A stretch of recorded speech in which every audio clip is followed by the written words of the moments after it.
విశాఖలో పెరుగుతున్న జనాభాతో పాటు ట్రాఫిక్ సమస్యలు అధికమవుతున్నాయి. ప్రమాదాలను అరికట్టేందుకు పోలీసు యంత్రాంగం పటిష్ట చర్యలు చేపట్టింది. నగరంలో వాహనాల స్పీడ్ను నియంత్రించి ప్రమాదాలను అరికట్టేందుకు స్పీడ్ లేజర్ గన్స్ను వినియోగిస్తుంది. హెల్మెట్ లేకుండా డ్రైవ్ చేసినా, ప్రధాన రోడ్లపై వాహనాలు అతివేగంగా నడిపినా పనిష్మెంట్ తప్పదని అంటున్న విశాఖ ట్రాఫిక్ ఏడీసీపీ ప్రవీణ్ కుమార్తో మా ప్రతినిధి కిరణ్ ఫేస్ టు ఫేస్. నానాటికి పెరుగుతున్న జనాభాకి తోడు ట్రాఫిక్ సమస్య కూడా పోలీసులకు ఒక సవాల్ విస్తుంది. ముఖ్యంగా ట్రాఫిక్ నియంత్రణతో పాటు ప్రమాదాలను కూడా పూర్తిస్థాయిలో నివారించేందుకు నగర పోలీస్ కమిషనర్ శంకరప్రసాద్ వాగ్జీ వినూత్న పథకానికి శ్రీకారం చుట్టి ట్రాఫిక్తో పాటు ఇటు ప్రమాదాల నివారణ కూడా పూర్తిస్థాయిలో చర్యలు చేపట్టినట్టుగా తెలుస్తుంది. దీనికి సంబంధించి ఈరోజు విశాఖలో మేజర్ ఏరియాస్ ఏవైతే ఉన్నాయో అక్కడ ట్రాఫిక్ని కంట్రోల్ చేస్తూ పూర్తిస్థాయిలో ప్రమాదాలను నివారించే దిశగా ఈరోజు లేజర్ గన్స్ కూడా ఏదైతే ట్రాఫిక్ సంబంధించి ఏర్పాటు చేస్తే దీనికి సంబంధించి ట్రాఫిక్ ఏడీసీపీ ప్రవీణ్ కుమార్ మనతో ఉన్నారు. ఆయన అడిగి మరింత సమాచారం తెలుసుకుందాం. సార్, ఈరోజు వైజాగ్ చూసుకున్నట్లయితే చాలా మేజర్ హబ్గా ఉంది, ట్రాఫిక్ కూడా చాలా ఎక్కువగా ఉంది. దీన్ని ఎలా కంట్రోల్ చేస్తారు? రోజు రోజుకి మనకి వెహికులరీ ట్రాఫిక్ అయితే మాత్రము విశాఖపట్నం నగరంలో రోజు రోజుకి పెరుగుతుంది.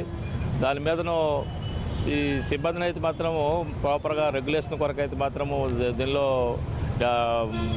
డిప్లాయ్ చేయడం జరుగుతుంది. ఇప్పుడు అయినప్పటికీ కూడాను తర్వాతను రోడ్ యాక్సిడెంట్స్ జరుగుతున్న దృష్ట్యా దాని మీద ఏంటంటే మన గౌరవ సిపి సారు ఇన్స్ట్రక్షన్స్ మేరకు కొన్ని మనకి ఒక 3 స్పీడ్ లేజర్ గన్స్ కూడాను జీబీఎంసీ వారు అలాగే తర్వాతను మిగతా కంపెనీ నుండి కూడాను తీసుకోవడం జరిగింది. దాని మీద ఆల్రెడీ దీనిలో ట్రైనింగ్ కూడా ఇవ్వడం జరిగింది. ఏదైతే మెయిన్ వైలేషన్స్ ఏదైతే ఒక 5 వైలేషన్స్ ఉన్నాయో ఆ 5 వైలేషన్స్ మీద కూడాను డ్రైవ్ అయితే మాత్రం కండక్ట్ చేయడం జరుగుతుంది. తర్వాత మెయిన్ ఏంటంటే అతివేగం, అలాగే తర్వాత ఏంటంటే non wearing helmet, non wearing pillion rider, triple riding, అలాగే తర్వాత ఓవర్ స్పీడ్.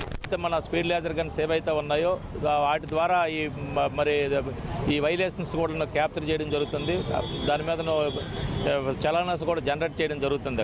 చూసుకున్నట్లయితే ఈ లేజర్ గన్స్ అంటే మినిమం స్పీడ్ సిటీలో ఎంత ఉండాలి, ఇవి ఎలా ఐడెంటిఫై చేస్తారు? అంటే యాక్చువల్గా ఏంటంటే ఒకటి మనకి ఇప్పుడు ఐడెంటిఫికేషన్ మీన్స్ ఏంటంటే మనకి రోడ్ యాక్సిడెంట్స్ అంటే ఎక్కువగా జరిగే ప్రదేశాల్లో కొంత స్పీడు నియంత్రించవలసి ఉంది. అలాగే తర్వాత ఏదైతే ఇప్పుడు నేషనల్ హైవే గట్టు ఉండి చేసినట్లయితే మాత్రం దానిలో ఆల్రెడీ నేషనల్ హైవే అథారిటీసు తర్వాత ఇప్పుడు సపోజ్ ఆర్ఎన్బి రోడ్స్ వీళ్ళు వాళ్ళ పరిమితిని ఆల్రెడీ వాళ్ళు ఐడెంటిఫై చేసి పెట్టడం జరిగింది. అయినప్పటికీ కూడాను తర్వాత మనకి ఏదైతే ఈ రోడ్ యాక్సిడెంట్స్ అయిన దృష్టిలో పెట్టుకొని దాన్ని ఏదైతే పరిమితిని తగ్గించి తర్వాత ట్రాఫిక్ అంటే